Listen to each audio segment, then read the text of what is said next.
kebajikan. Marilah kita panjatkan kehadirat Tuhan yang Maha Kuasa, yang berkat nikmatnya kita masih dapat hadir dalam kegiatan yang diselenggarakan secara virtual ini. Perkenalkan, nama saya Robi, saya bertindak sebagai MC dan moderator, dan saya akan membacakan susunan acara. Yang pertama adalah pembukaan, yang kedua menyanyikan lagu Kebangsaan Indonesia Raya, yang ketiga acara inti, yang keempat tanya jawab, dan yang terakhir penutupan. Untuk acara yang pertama, pembukaan, marilah kita buka acara ini dengan berdoa menurut keyakinan masing-masing. Berdoa dimulai.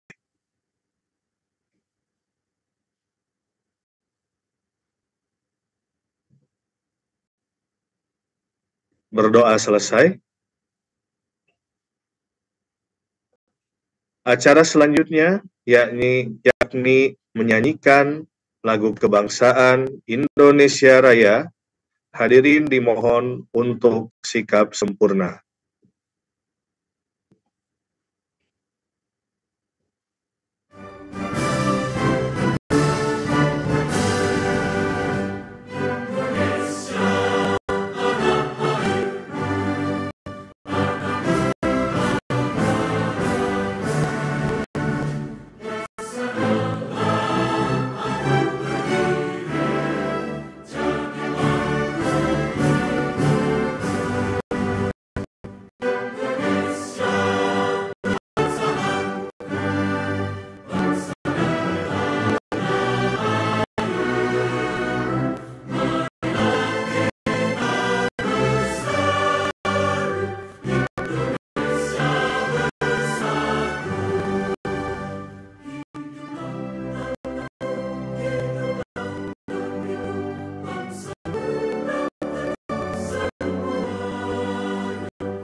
Acara selanjutnya, sambutan sekaligus pembukaan dari Direktur SMK Bapak Dr. Wardani Sugianto MPD, yang sekarang sedang berada di Korea Selatan, dan beliau akan memberikan sambutan melalui rekaman video. Kepada Bapak Direktur SMK, kami persilahkan. Assalamualaikum warahmatullahi wabarakatuh. Salam sejahtera bagi kita semua. Salam, Om Swastiastu, Namo Buddhaya, salam kebajikan, Rahayu. Yang kita hormati bersama Direktur Jenderal Pendidikan Vokasi, Ibu Dr. Insinyur Kiki Yuliati MSc. Yang saya hormati Kepala Dinas Pendidikan di seluruh Indonesia. Yang saya hormati Kepala SMK di seluruh Indonesia. Yang saya hormati Bapak Ibu Guru SMK di seluruh Indonesia. Yang saya hormati narasumber rilis pedoman uji kompetensi keahlian SMK tahun 2023. Puji syukur kita panjatkan kehadirat Tuhan Yang Maha Kuasa, karena limpahan berkat dan rahmat-Nya pada hari ini kita dapat menyelenggarakan seri webinar tentang rilis pedoman UKK SMK tahun 2023. Bapak dan Ibu, uji kompetensi keahlian merupakan salah satu aspek penting dalam tahap akhir pembelajaran di SMK. Karena uji kompetensi keahlian dapat menggambarkan sejauh mana tingkat ketercapaian standar kompetensi lulusan yang telah dicapai setiap peserta didik.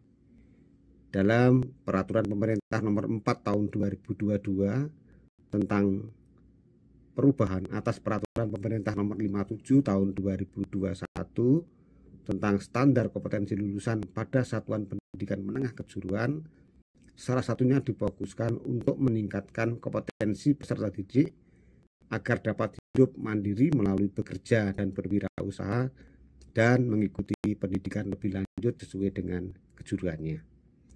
Uji kompetensi keahlian adalah bentuk asesmen terhadap capaian kualifikasi jenjang 2 atau jenjang 3 pada KKNI pada SMK yang dilakukan pada akhir studi oleh LSP, baik LSPP 1 atau LSPP 2 atau LSPP 3 atau dengan dunia kerja. Kegiatan uji kompetensi keahlian yang di dalamnya terdapat materi uji kompetensi memuat kemampuan dalam melaksanakan pekerjaan spesifik, operasional, dan atau penjaminan mutu berdasarkan skema sertifikasi kompetensi.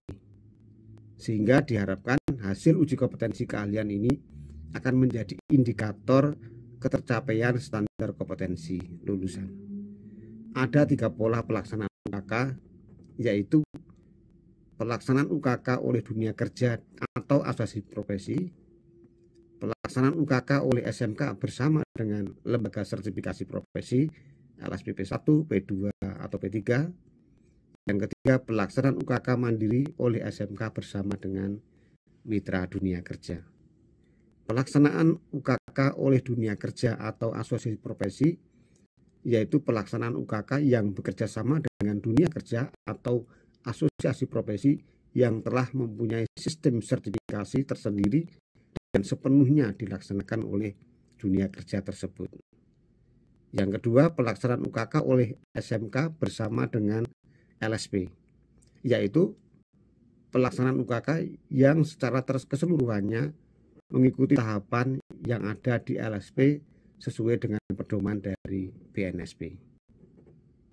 Yang ketiga, pelaksanaan UKK oleh SMK bersama dengan mitra dunia kerja, yaitu pelaksanaan UKK yang pelaksanaannya merupakan kolaborasi antara SMK dengan mitra dunia kerja, di mana perangkat asesmen yang ada disediakan oleh pemerintah pusat dan dapat dikembangkan oleh SMK sesuai dengan kebutuhan dunia kerja.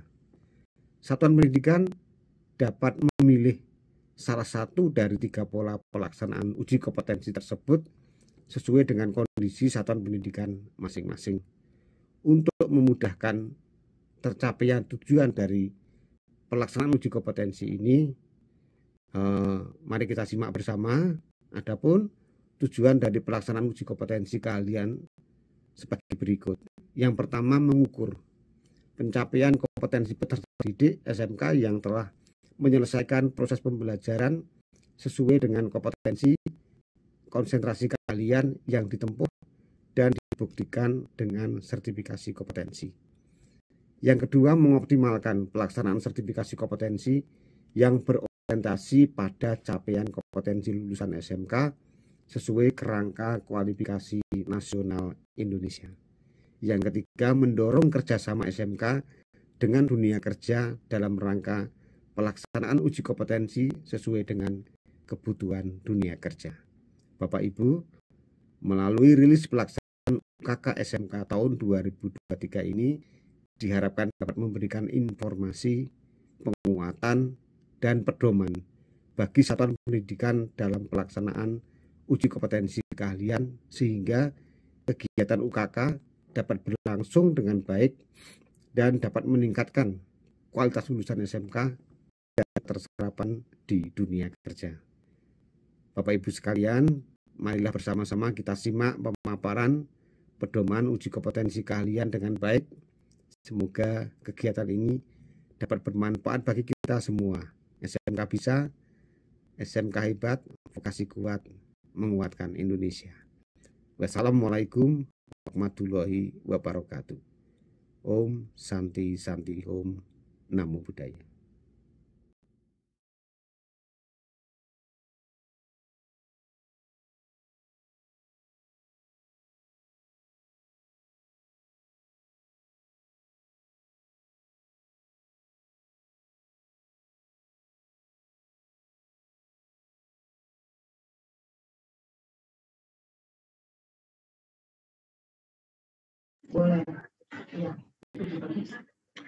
Hadirin sekalian, acara selanjutnya adalah acara inti, yakni penyampaian materi oleh narasumber. Yang pertama telah hadir di hadapan kita semua Bapak Dr. Taufik Damarjati, MT. Beliau adalah pengembang kurikulum di Pusat Kurikulum dan Pembelajaran BSKAP yang akan menyampaikan materi tentang penyelarasan kurikulum merdeka dengan uji sertifikasi kompetensi.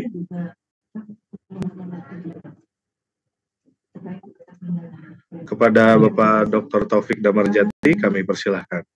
Baik, terima kasih Pak Robi yang terhormat Direktur Jenderal Advokasi Dr.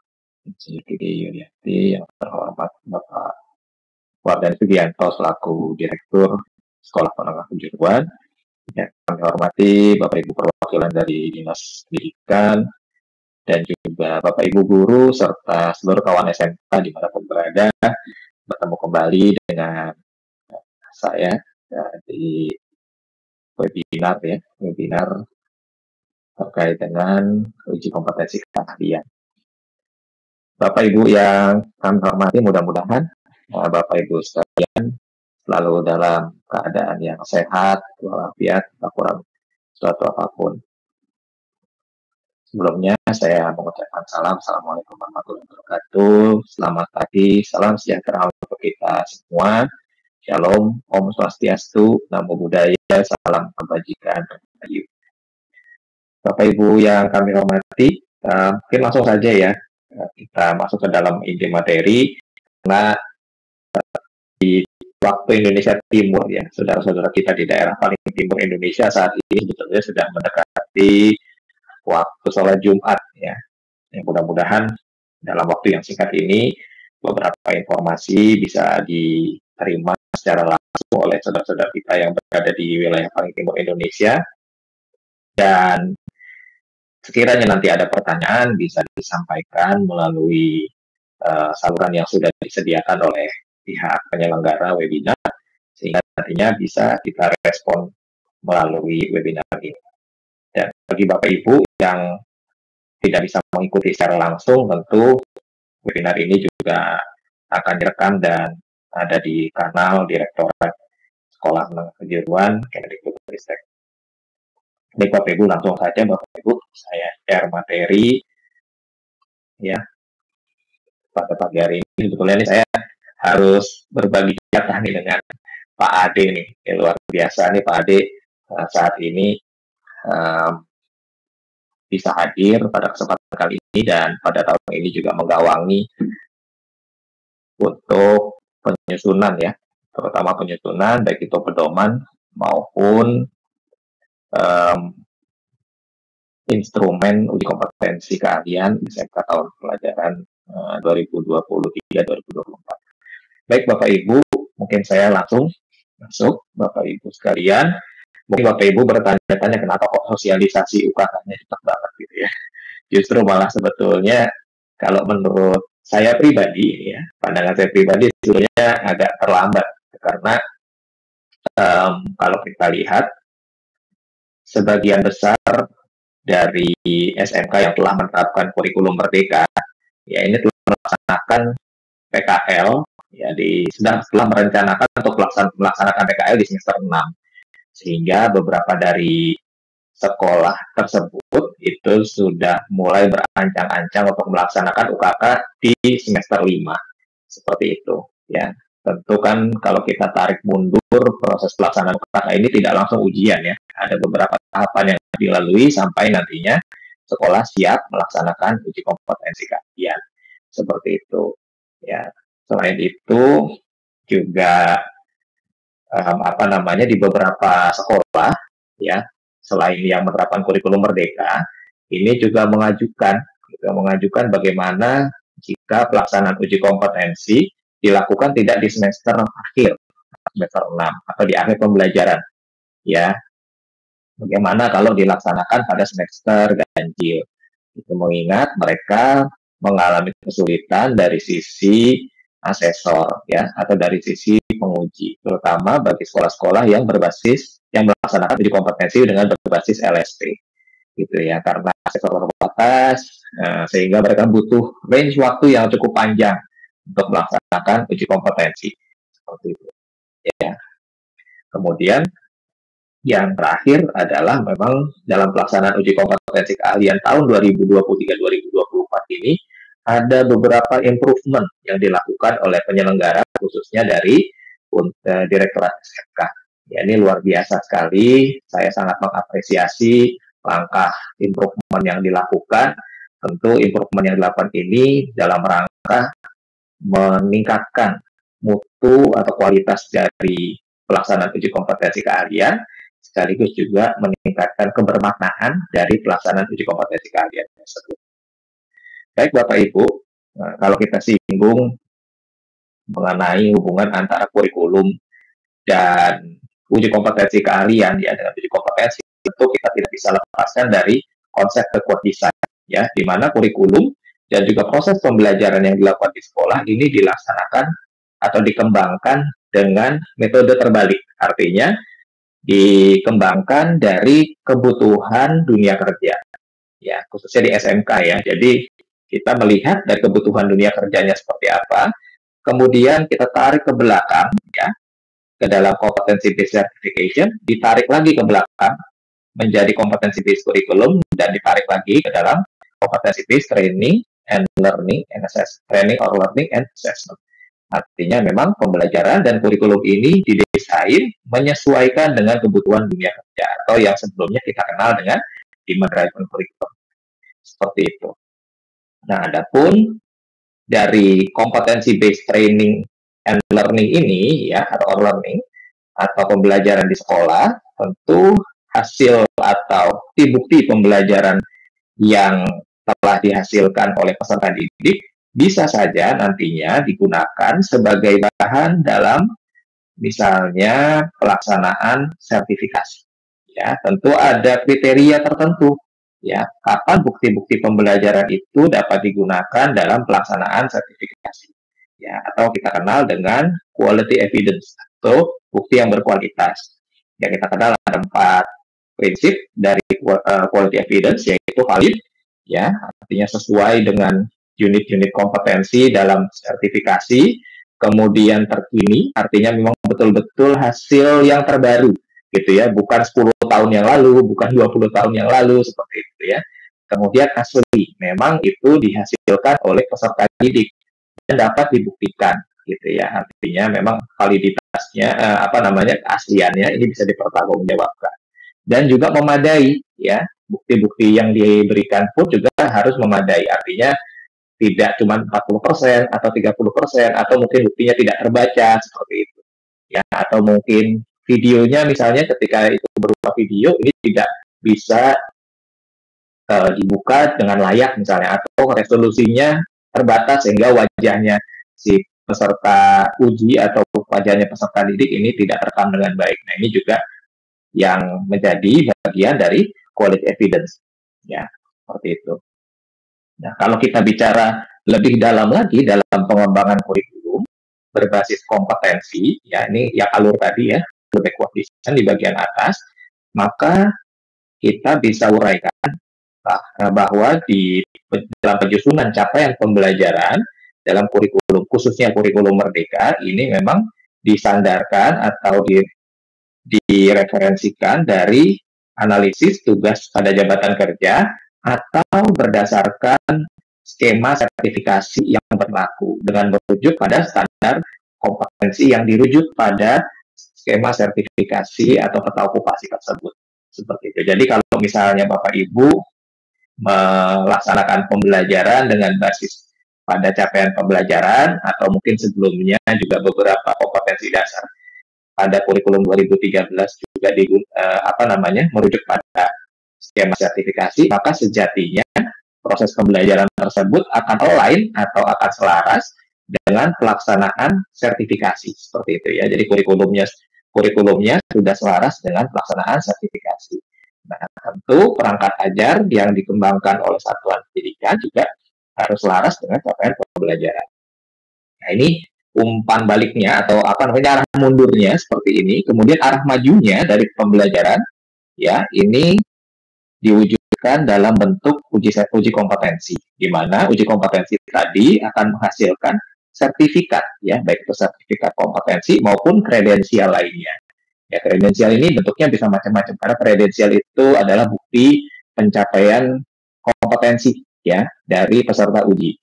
Sebetulnya kredensial itu juga bentuknya bisa berupa sertifikat, ya, ada juga mikro kredensial, gitu ya, dan juga lain sebagainya, ya, sehingga nantinya sertifikat ataupun mikro kredensial tersebut atau mungkin bukti-bukti lainnya itu bisa digunakan sebagai bahan dari peserta didik, gitu ya, atau lulusan untuk melamar kerja atau digunakan oleh industri dalam melakukan rekrutmen. Seperti itu. Oleh sebab itu, kebermaknaan dari pelaksanaan uji kompetensi ini sangat penting. Artinya dalam menunjang kebekerjaan dari lulusan, khususnya lulusan SMK. Bapak Ibu yang kami hormati, tadi sebetulnya sudah disampaikan oleh Pak Direktur mengenai pengertian dari uji kompetensi. Ya, ini mohon maaf, ini harusnya uji kompetensi keahlian. Ini bisa saya salah. Tetapi memang redaksi yang ada di panduan pembelajaran asesmen ini mungkin tulisannya memang masih uji kompetensi kejuruan. Namun mungkin ini nanti akan kami perbaiki dalam panduan tersebut karena ternyata memang ada ketidaklainan gitu ya atau tidak selarasan antara istilah tersebut dengan istilah yang sudah ada seperti itu. Secara umum ya pengertiannya sebetulnya kurang lebih sama dan Bapak Ibu nanti baca di panduan pembelajaran dan asesmen ya untuk PowerPoint.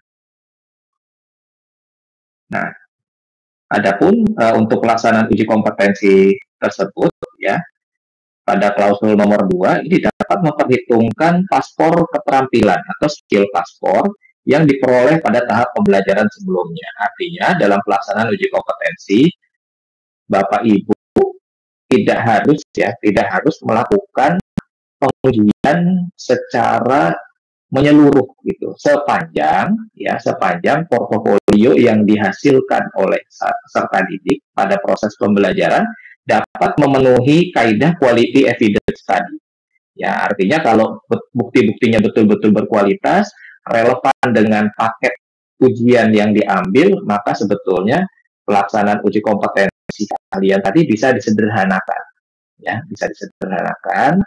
Tidak harus misalnya menguji dari A sampai Z, tapi hanya bagian-bagian tertentu saja yang dianggap mungkin masih belum tercover dalam portofolio tersebut.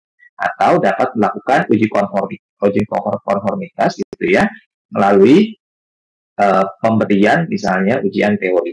Seperti itu.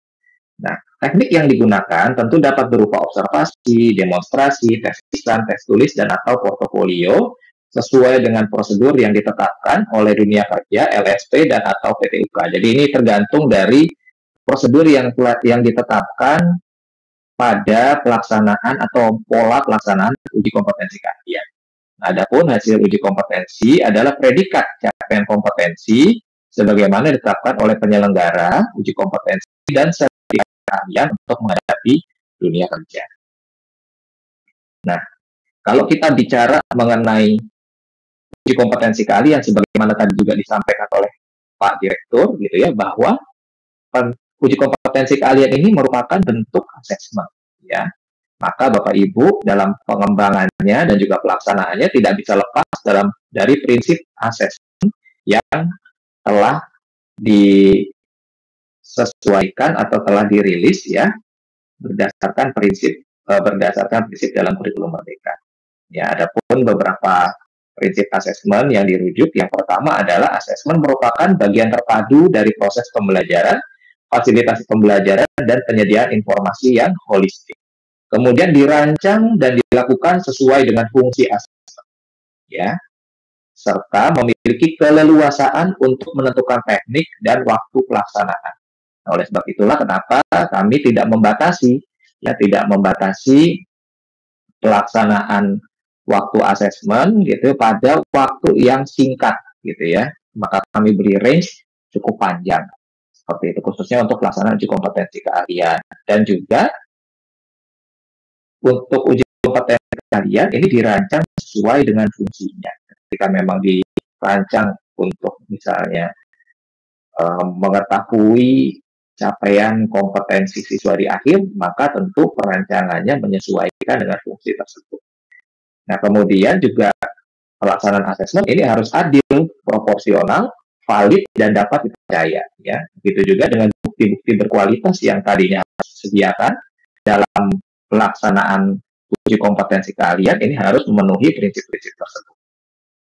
Nah, kemudian laporan asesmen ini bersifat sederhana dan informatif, ya, serta hasil asesmen dapat digunakan sebagai bahan refleksi untuk meningkatkan mutu pembelajaran. Nanti tentu harus kita cermati bersama bagaimana pelaksanaan uji kompetensi keahlian ini di akhir gitu ya, dapat dievaluasi dan dapat dijadikan bahan untuk melakukan refleksi peningkatan mutu pembelajaran di sekolah gitu ya. Apakah memang dari hasil uji kompetensi ini perlu adanya perbaikan atau mungkin perlu adanya semacam peningkatan level karena permintaan dari dunia kerja gitu ya, dan lain sebagainya.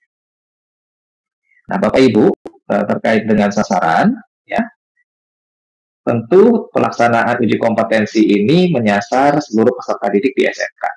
Ya, seluruh peserta didik di SMK khususnya yang telah masuk ke dalam tahun ketiga khusus untuk SMK program 3 tahun, dan juga siswa SMK atau peserta didik SMK yang telah masuk di tahun keempat pada program 4 tahun, ini wajib mengikuti uji kompetensi keahlian.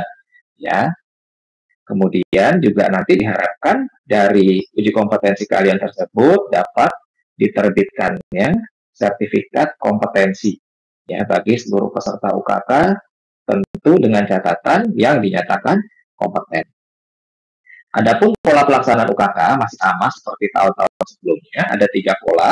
Yang pertama adalah UKK yang diselenggarakan oleh dunia kerja, ya, di mana untuk dunia kerja sendiri ini pola pelaksanaan UKK-nya merujuk pada sistem yang dianut oleh industri, asosiasi industri atau asosiasi profesi non LSP, ya, karena bisa jadi mungkin ada industri yang menyelenggarakan uji kompetensi sesuai dengan kebutuhan mereka atau kebutuhan dari mitra-mitra mereka. Ya, sebagai contoh, misalnya sertifikasi yang dilaksanakan oleh perusahaan-perusahaan multinasional misalnya atau internasional, gitu ya, misalnya Cisco, Microtik, dan lain sebagainya, gitu ya.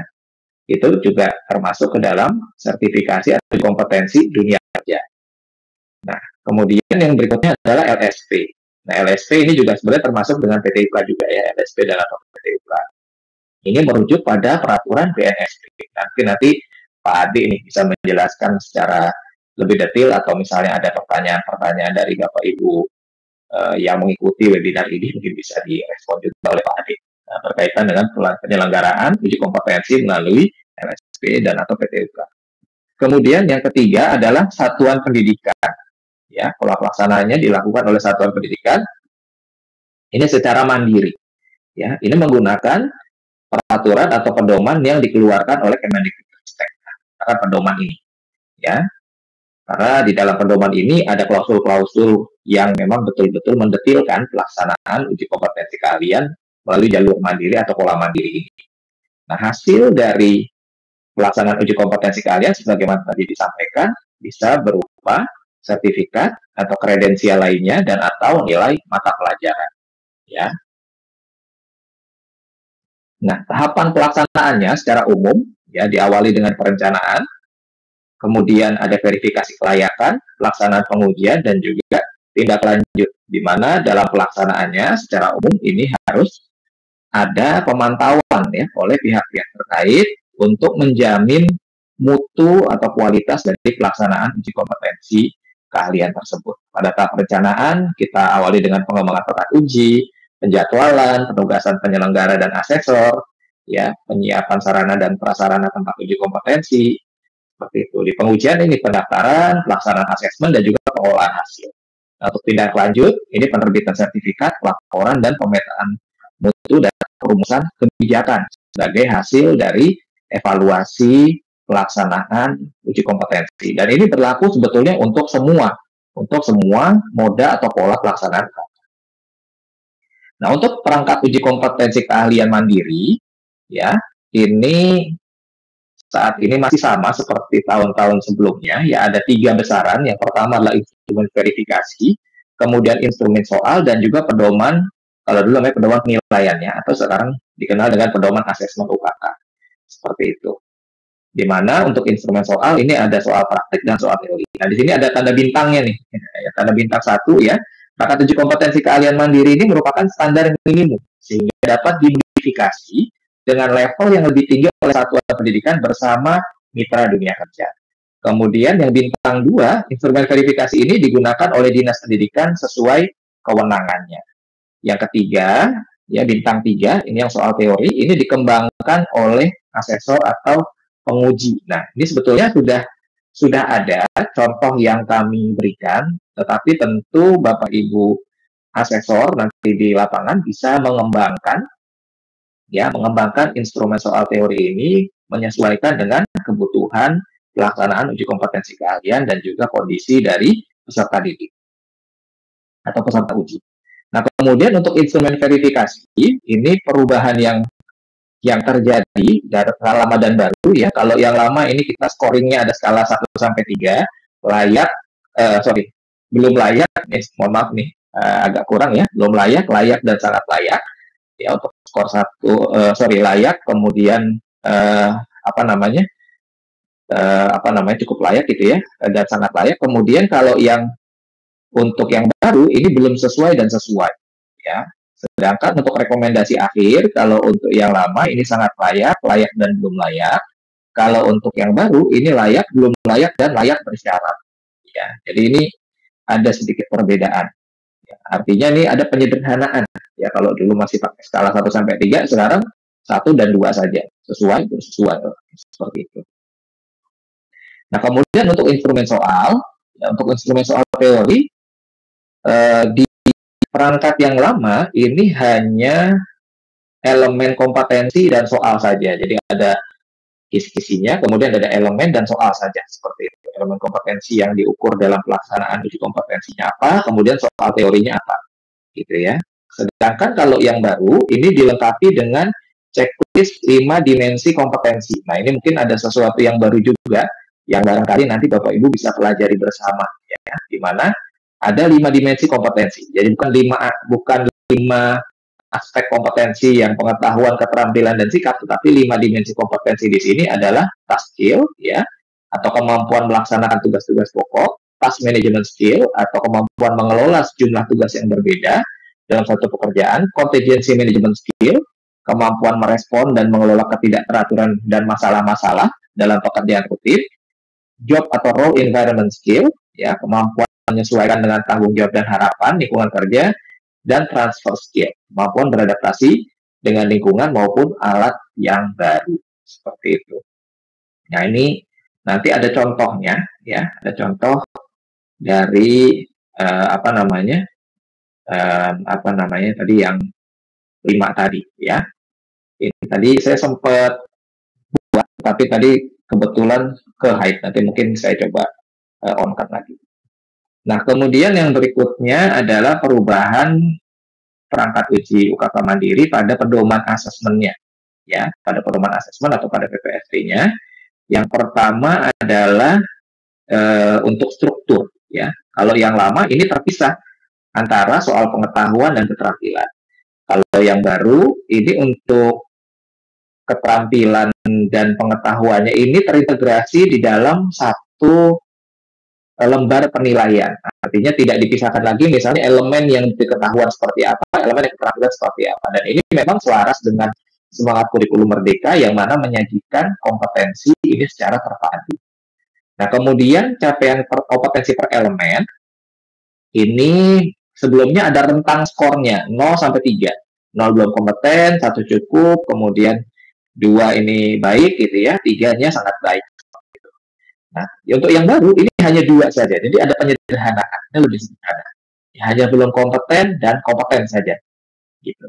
Kemudian untuk rekapitulasi penilaiannya, memang kalau yang lama ini cukup rumit gitu ya. Ada beberapa perhitungan-perhitungan, ada pembulatan, ada persentase dan lain sebagainya.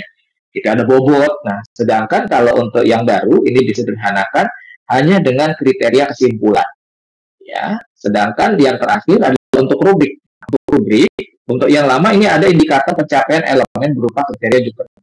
Sedangkan untuk yang baru sementara ini memang belum kami cantumkan. Ya,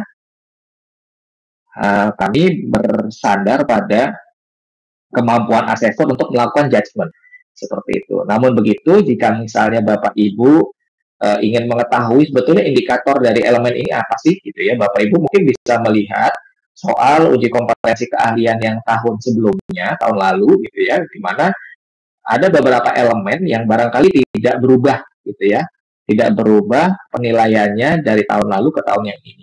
Seperti itu, Bapak Ibu bisa melihat kriterianya seperti apa. Ya, itu sebagai referensi untuk menyeragamkan persepsi masing-masing asesor di lapangan. Nah, kemudian untuk pedoman asesor UKK tadi, sebagaimana disampaikan, ya, perubahannya adalah pada kriteria kesimpulannya. Rekapitulasi penilaiannya tidak dengan perhitungan, tetapi dengan kriteria kesimpulan. Nah, kriteria kesimpulannya ini sederhana saja. Ya, di mana kalau dia memenuhi seluruh kriteria elemen kompetensi utama dan pendukung, maka nilainya antara 91 sampai 100. Nah, ini mungkin yang berbeda di tahun lalu ini elemen kita buat umum. Nah, sedangkan kalau di tahun ini untuk elemen ini kita bedakan untuk ada elemen utama dan juga pendukung. Seperti itu. Kalau misalnya elemen utama dan pendukung terpenuhi semua, maka range-nya antara 91 sampai 100. Dan kesimpulannya sangat kompeten. Kalau dia memenuhi kriteria utamanya, ya, dan juga misalnya untuk kriteria atau elemen pendukungnya itu hanya memenuhi sebagian besar, maka range-nya 75 sampai 90. Kalau misalnya dia memenuhi sebagian kecil dari elemen pendukung, dia 61 sampai 74. Artinya level kompeten dan cukup kompeten ini harus ditetapkan jika peserta uji memenuhi seluruh kriteria elemen kompetensi utama. Seperti itu. Artinya memang elemen kompetensi utama ini sifatnya wajib, gitu ya, kalau mau dikatakan kompeten atau cukup kompeten dan juga sangat kompeten. Yang membedakan adalah di elemen kompetensi pendukungnya. Nah, kalau belum kompeten, ini kalau misalnya belum memenuhi sebagian kriteria elemen kompetensi utama. Ya, bahkan satu pun, ya, misalnya tidak memenuhi satu elemen pun, ini bisa dianggap belum kompeten. Karena memang elemen kompetensi utama ini adalah elemen-elemen kompetensi yang esensial, yang sekiranya memang tidak dipenuhi dalam pelaksanaan asesmen, maka pemenuhan kompetensinya itu bermasalah. Seperti itu. Nah, penentuan skornya bagaimana? Kan ini pakai range, gitu ya. Caranya gimana? Nah, yang pertama bisa berdasarkan catatan positif negatif. Ya, jadi nanti Bapak Ibu asesor nantinya bisa memberikan catatan positif dan negatif. Gitu ya. Catatan positif diberikan kepada peserta uji atau asesi yang mampu menunjukkan inovasi, efisiensi kerja, dan pemecahan masalah kreatif. Mungkin juga bisa ditambahkan misalnya kecepatan kerja dan lain sebagainya, tergantung dari karakteristik masing-masing ujian, ya. Kemudian catatan negatif diberikan kepada peserta uji yang mengulang proses, ya, atau elemen kompetensi lainnya yang bertentangan dengan kriteria elemen kompetensi. Artinya kalau misalnya ada peserta yang mungkin kurang-kurang dikit tapi dimaklumi, nah itu bisa menjadi catatan negatif. Atau misalnya mengulang prosesnya, gitu ya, beberapa kali, itu juga bisa menjadi catatan negatif. Kemudian yang berikutnya adalah perhitungan pemenuhan elemen kompetensi pendukung. Kan tadi kan ada yang sebagian kecil dan sebagian besar. Nah, ini bedanya di mana? Ya, kalau sebagian kecil tentu di bawah 50%. Kalau sebagian besar berarti 50% ke atas. Nah, perhitungan akhirnya bagaimana? Ya, kalau misalnya mau dikonversi menjadi skor, ya ini terdiri dari skor akhir sama dengan baseline plus perhitungan catatan positif negatif plus posisi skor pada rentang. Nah, ini contohnya seperti ini ya. Oke, kita misalnya hanya apa namanya membutuhkan perhitungan untuk yang sangat kompeten. Kalau kita bicara sangat kompeten, maka posisi skor pada rentang ini tidak dibutuhkan lagi. Ya, karena ini hanya berada pada level kompeten, cukup kompeten dan belum kompeten saja. Ya, karena di sini ada sebagian seperti itu. Nah, sedangkan kalau yang sangat kompeten ini sudah tidak ada lagi apa namanya range berdasarkan perhitungan rentang dari pemenuhan elemen gitu ya, pemenuhan elemen seperti itu. Ya, kalau yang untuk sangat kompeten, maka hanya berdasarkan catatan positif negatif saja. Ya, semakin banyak catatan positifnya, maka bisa dinaikkan nilainya dari level terendahnya 91 menjadi 92, 93, 94, 95, dan lain sebagainya. Jadi kalau ada 10 catatan positif, maka nilainya bisa sampai 100, sempurna. Seperti itu. Ya, begitu juga catatan negatifnya nanti akan mengurangi nilai dari si apa namanya peserta uji atau asesi. Nah, sedangkan kalau yang untuk kompeten, cukup kompeten, dan belum kompeten, ini bisa melihat dari catatan positif negatif ditambah dengan posisi skor pada rentang. Sebagai contoh, misalnya di sini, total elemen kompetensi pendukungnya ada 10.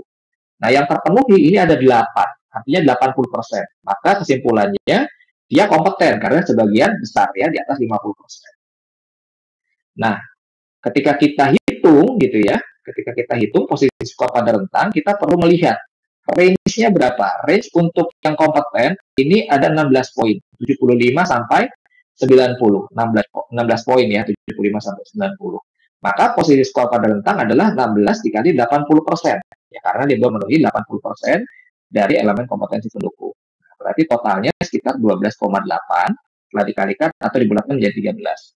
Perhitungan catatan positif negatifnya ternyata banyak sisi plusnya. Dari elemen-elemen yang begitu banyaknya, itu ternyata ada setiap elemen tuh ada 3 elemen yang misalnya memberikan catatan positif seperti itu. Jadi plus 3. Nah, skor akhirnya adalah 74 plus 3 catatan positif negatif plus 13 dari rentang ini. Jadi totalnya adalah 90 seperti itu. Nah, ini skor akhirnya dia bisa sampai di level kompeten. Ya, di akhirnya di kompeten seperti ini. Nah, ini memang nantinya bisa saja gitu ya, ketika misalnya dihitung gitu, ternyata apa catatan positifnya itu besar sekali, misalnya banyak catatan positifnya. Nah, maka dia bisa saja sampai melalui di level sangat kompeten seperti itu ya. Ketika memang rentang skornya ini bisa melebihi antara rentang 91 sampai 100. Tapi tentu nantinya bisa perlu dilihat kembali juga ya, bagaimana untuk elemen pendukung ini, apakah elemen pendukung ini merupakan elemen juga yang mendekati esensial atau tidak. Kalau memang dia mendekati esensial, maka sebetulnya siswa tersebut atau peserta uji tersebut tidak bisa melampaui level kompeten. Seperti itu. Ya, sehingga nilai maksimalnya ya 90 saja. Tapi kalau memang ternyata kualitasnya itu bagus sekali gitu ya, meskipun mungkin ada 1-2 elemen pendukung yang tidak terpenuhi atau 1 elemen pendukung tidak terpenuhi, maka bisa saja dia masuk ke level 1. Nah, ini yang tadi saya sampaikan ya, yang task skill, task management skill, contingency management skill, seperti itu. Nah, mungkin Bapak Ibu bisa baca. Nah, adapun klausul khusus dalam penyelenggaraan uji kompetensi, yang pertama, ya, ini yang perlu diperhatikan sekali lagi, asesor diutamakan untuk dapat menggunakan teknik asesmen portofolio sebelum teknik asesmen lainnya, sesuai kompetensi yang dinilai. Yang kedua, portofolio dapat berbentuk paspor keterampilan atau skill paspor atau bukti-bukti pembelajaran berkualitas sesuai kriteria. Ya, jadi ini diutamakan pakai portofolio dulu nih. Gitu. Ini berlaku untuk semuanya ya, diutamakan ya, baik yang dengan LSP, PTUK atau mungkin UKK Mandiri seperti itu, diutamakan itu dulu.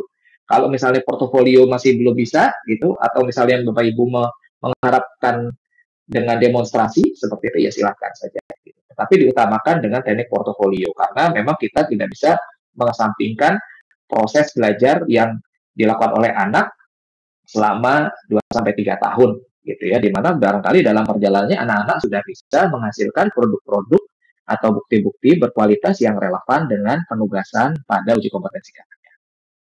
Nah, kemudian yang ketiga, SMK dapat melibatkan mitra industri sebagai mitra dunia kerja sebagai observer ya dalam pelaksanaan UKK bersama LSP sebagai bentuk dukungan pada pelaksanaan UKK dan atau pengakuan kepada peserta UKK yang telah dinyatakan kompeten. Ini Bapak Ibu, terutama yang melaksanakan uji kompetensi melalui LSP, ini bisa menghadirkan industri ya atau mitra dunia kerja supaya dari mitra dunia kerja mengetahui proses pelaksanaan uji kompetensi dan juga menghadirkan atau menumbuhkan gitu ya motivasi dari peserta uji itu bahwa memang pelaksanaan uji kompetensinya ini diakui atau mungkin didukung gitu ya, mungkin tidak diakui tapi mungkin didukung oleh mitra dunia kerja. Kemudian untuk pada UKK Mandiri, persyaratan penguji eksternal ini adalah unsur dunia kerja yang telah bekerja sama dengan SMK minimal 1 tahun ya, dan telah memberikan kontribusi terhadap pengembangan sekolah. Maksudnya bukan nyumbang alat gitu Bapak Ibu ya.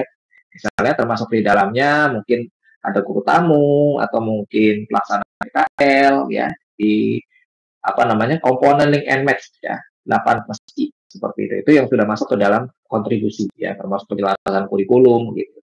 Nah, kemudian yang kelima, peserta UKK Mandiri diperbolehkan untuk memperoleh instrumen UKK ya, untuk melaksanakan latihan, melaksanakan orientasi dan atau melaksanakan asesmen mandiri. Nah, ini yang kadang-kadang dilupakan oleh satuan pendidikan ya. Seolah-olah asesmen atau pelaksanaan UKK ini seperti ujian yang tidak boleh yang sakral seperti itu ya, sehingga soal-soal itu tidak boleh disentuh gitu oleh siapapun gitu ya. Nah, ini yang sebetulnya dari tahun ke tahun kami selalu menyosialisasikan kepada satuan pendidikan ya, agar misalnya anak-anak ini bisa berlatih gitu ya, bisa berlatih sebelum pelaksanaan UKK gitu. Itu yang barangkali bisa menjadi perhatian kita bersama. Dan yang terakhir adalah asesor atau penguji dapat menyediakan kesempatan untuk mengulangi gitu ya, mengulangi atau pengulangan atau perbaikan bagi peserta didik yang komponennya ini belum mencapai standar sampai batas tanggal ujian terakhir. Jadi kalau misalnya mungkin dalam dalam pelaksanaan uji kompetensinya barangkali ada elemen-elemen tertentu yang masih bermasalah, ini Bapak Ibu asesor atau penguji dapat memberikan kesempatan bagi peserta uji atau asesi untuk mengulangi pelaksanaan uji kompetensinya. Seperti itu. Nah, tentu pengulangan-pengulangan tadi ini bisa menjadi semacam catatan negatif tadi gitu ya. Artinya bisa saja mungkin di kesempatan pertama siswa tersebut mungkin belum kompeten karena barangkali tidak latihan, mungkin juga mungkin sakit atau seperti apa. Kemudian ketika setelah diulangi bisa jadi misalnya dia memenuhi seluruh kriteria tadi gitu. Bisa jadi memenuhi seluruh kriteria tadi gitu ya, tetapi karena ada pengulangan maka tentu ada catatan-catatan negatif tadi yang dapat mengurangi skor dalam rentang yang tadi sudah ditetapkan. Nah, ini konversi nilainya ya secara umum seperti ini ya, untuk LSP yang atau uji kompetensi bersama industri misalnya atau bersama asosiasi profesi non LSP yang tidak memunculkan skor, maka ada predikat dari predikat belum kompeten dan kompeten ini bisa diterjemahkan dalam rentang skor yang beragam. Ya, khususnya untuk yang kompeten, ini pada 70-80, ini memenuhi seluruh kriteria unjuk kerja dengan pengulangan. Kalau 81-90, ini tanpa pengulangan. Kalau 91-100, ini tanpa pengulangan, plus tambahan mutu atau kualitas hasil pekerjaan. Ya, atau menunjukkan kreativitas yang luar biasa.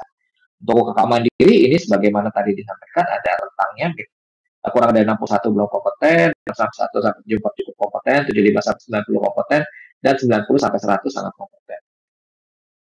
Nah, seperti itu. Nah, catatan ini kenapa kok harus dimunculkan atau dikonversi dalam skor? Nah, ini sebetulnya juga kembali kepada kebutuhan satuan pendidikan ya.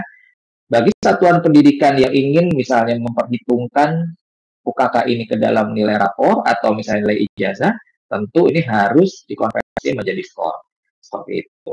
Ya, kemudian juga barangkali ada kebijakan daerah di mana misalnya pelaksanaan uji kompetensi kalian harus menyetor nilai gitu ya, nilai UKK kepada pihak Dinas Pendidikan sesuai kewenangannya. Ya, tentu ini harus berupa skor. Mungkin juga nanti bisa dilengkapi dengan predikatnya. Seperti itu. Sehingga nantinya Dinas Pendidikan sesuai dengan kewenangannya bisa menentukan tindak lanjut apa yang bisa diberikan kepada satuan pendidikan atau treatment apa yang diberikan kepada satuan pendidikan untuk meningkatkan mutu mutu pelaksanaan pembelajaran dan juga mutu pelaksanaan uji kompetensi keahliannya. Nah, mungkin bagi satuan pendidikan yang secara mutu itu sudah termasuk baik, itu bisa jadi nanti dinas pendidikan sesuai kewenangan menjadikan sekolah tersebut sebagai best practice gitu ya, sebagai praktik baik untuk menggunakan kepada sekolah-sekolah lain.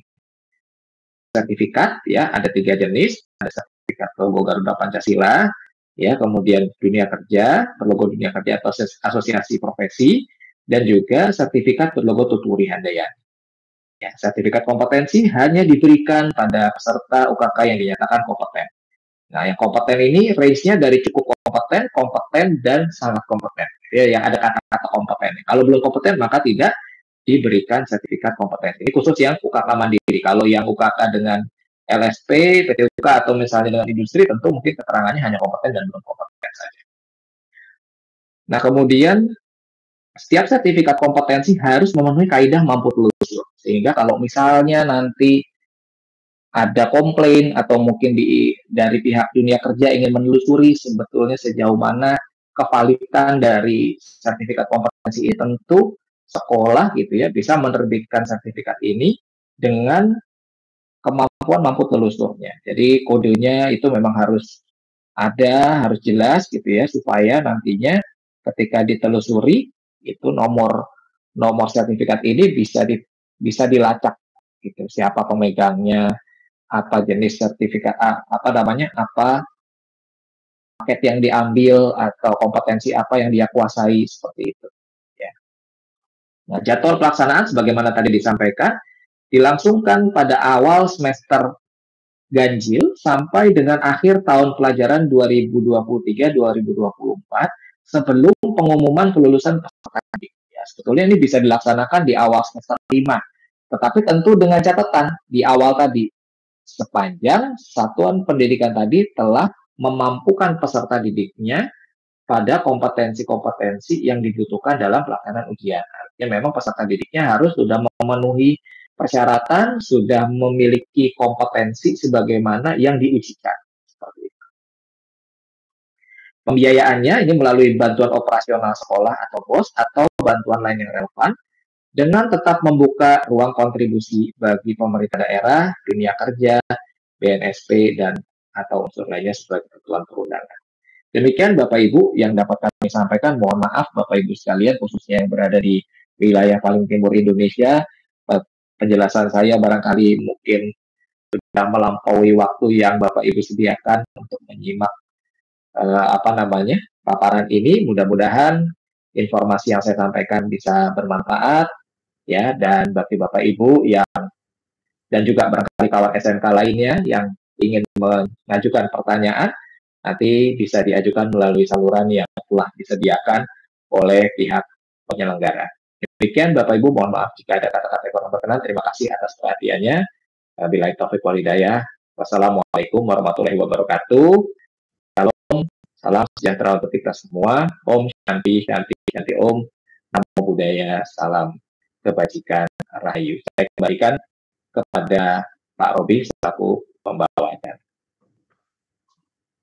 Terima kasih Bapak Taufik yang telah menyampaikan materi tentang penyelarasan UKK. Pak Taufik, apa masih punya waktu atau sudah Jumatan sepertinya di sana katanya? Atau bagaimana? Oh, kalau yang di timur sudah Jumatan. Kalau saya kan masih di barat ini. Posisi saya masih di barat. Iya, yang saya pikirkan adalah teman-teman yang ada di wilayah timur Indonesia, khususnya di daerah Jayapura, Merauke itu ya, itu yang jam 12, itu jam 11, 20, 11.40 itu sudah mulai digunakan. Ya. Baik, Bapak Ibu peserta webinar rilis pedoman uji kompetensi keahlian, sebelum ke narasumber selanjutnya, izinkan saya mengumumkan jika ada pertanyaan bisa dikirim di kolom chat dengan menyertakan nama dan instansi.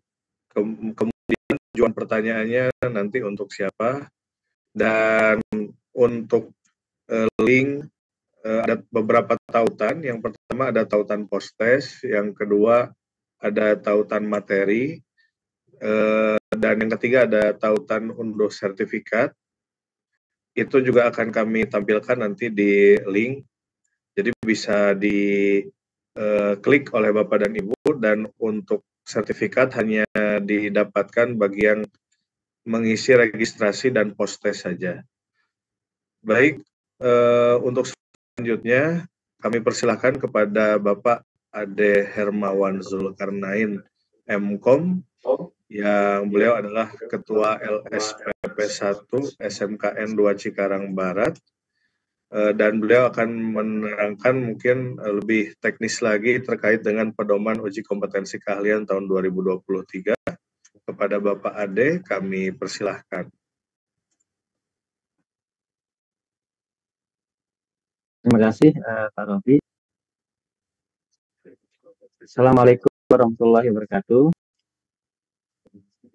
Salam sejahtera untuk kita semua. Selamat pagi. Yang kami hormati Direktur Jenderal Pendidikan Vokasi, Dr. Kiki Yulianti, yang kami hormati Bapak Direktur SMK, Bapak Dr. Wardani Sugiarto,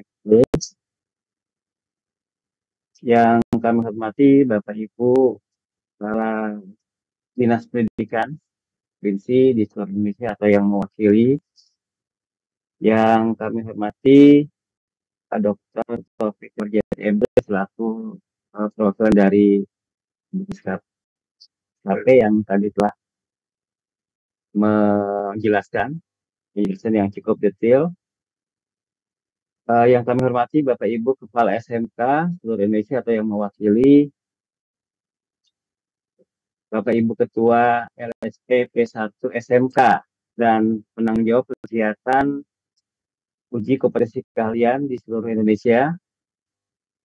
Yang kami banggakan Bapak Ibu guru SMK yang hebat, praktisi pendidikan yang berbahagia. Alhamdulillahirrahmanirrahim, segala puji bagi Allah SWT, Tuhan Yang Maha Esa, yang pada pagi hari ini kita masih diberikan iman sehat, iman, dunia, sehingga kita bisa temu dalam kegiatan webinar ini. Bapak Ibu sekalian,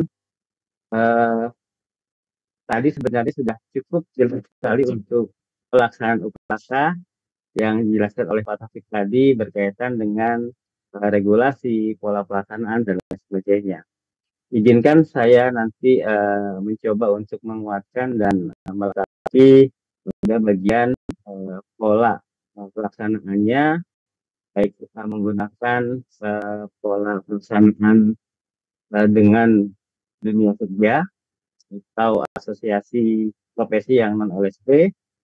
Yang kedua juga dengan lembaga sertifikasi profesi, baik itu P1, P2, atau P3 yang sudah selesai oleh BNSP, juga dengan pelaksanaan kuota mandiri. Izin Bapak Ibu, saya share screen.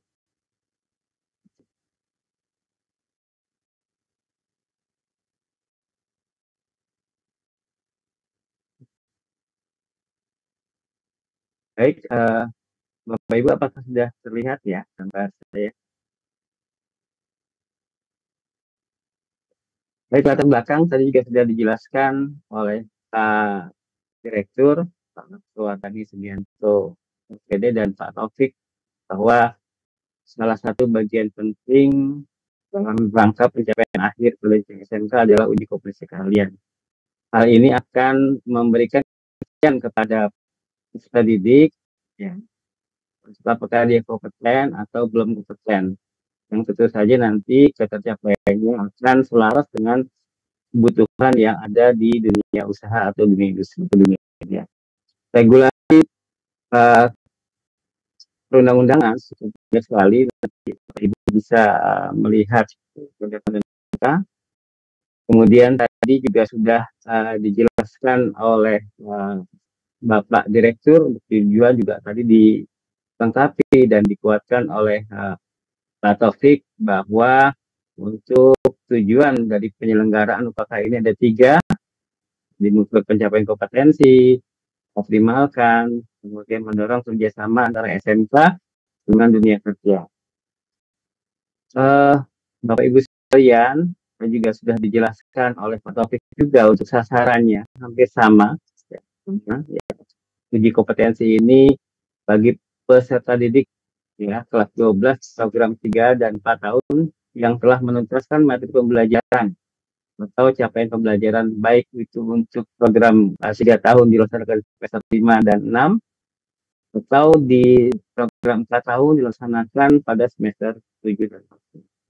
Kemudian adanya sertifikat kompetensi bagi seluruh peserta didik yang mengikuti UKK yang telah dinyatakan kompeten. Nah, Bapak Ibu sekalian, tadi Wardani, Pak Direktur dan Pak Taufik juga telah menguatkan kita bahwa pelaksanaan UKK itu ada 3 moda, ada 3 pola. Ya, yang pertama pelaksanaan UKK oleh dunia kerja atau asosiasi profesi. Mestinya SMK yang telah bekerja sama dengan dunia kerja atau asosiasi profesi non LSP yang mekanisme atau sistemnya mengikuti sistem yang ada pada dunia kerja atau asosiasi profesi tersebut. Mulai dari perangkat uji, verifikasi TUK-nya, kemudian sistem penilaiannya, sampai ke sistem pemberian sertifikat, semuanya mengikuti pola atau mekanisme yang ada dunia kerja atau asosiasi profesi tersebut. Kemudian yang kedua, Bapak Ibu sekalian, untuk pelaksanaan KKSMK bersama dengan LSP, waktu itu P1, P2 atau P3, khusus untuk P1 ini, Bapak Ibu sebagai ketua LSP P1 harus mencermati pedoman atau peraturan yang dikeluarkan oleh BNSP.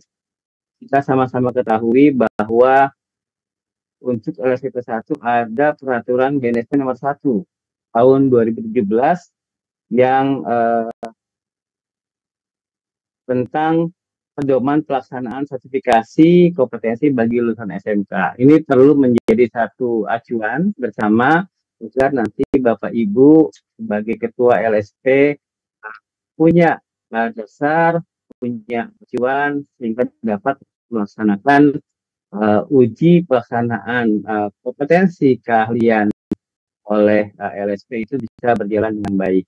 Hanya saya ingin sarankan untuk Bapak Ibu yang SMK-nya bekerja sama dengan LSP P1 SMK, yang pertama tolong di proses atau diuji sesuai dengan skema yang terlisensi pada LSP tersebut.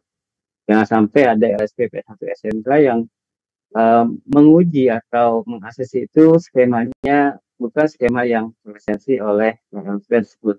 Ya, artinya di luar skema yang telah diberikan lisensi oleh BNSP. Kemudian yang kedua, tadi pada perangkat, tapi juga menjelaskan bahwa untuk uji sertifikasi dengan LSP, maka perangkat yang bukannya materi uji kompetensinya itu disiapkan oleh LSP. Ini penting ya, karena profesor atau guru yang membuat perangkat itu tahu kondisi dan situasi yang ada pada sekolah atau satuan pendidikan tersebut. Kemudian pastikan jika Bapak Ibu mempunyai jejaring kerja, maka perangkat ujinya itu juga dibuat oleh asesor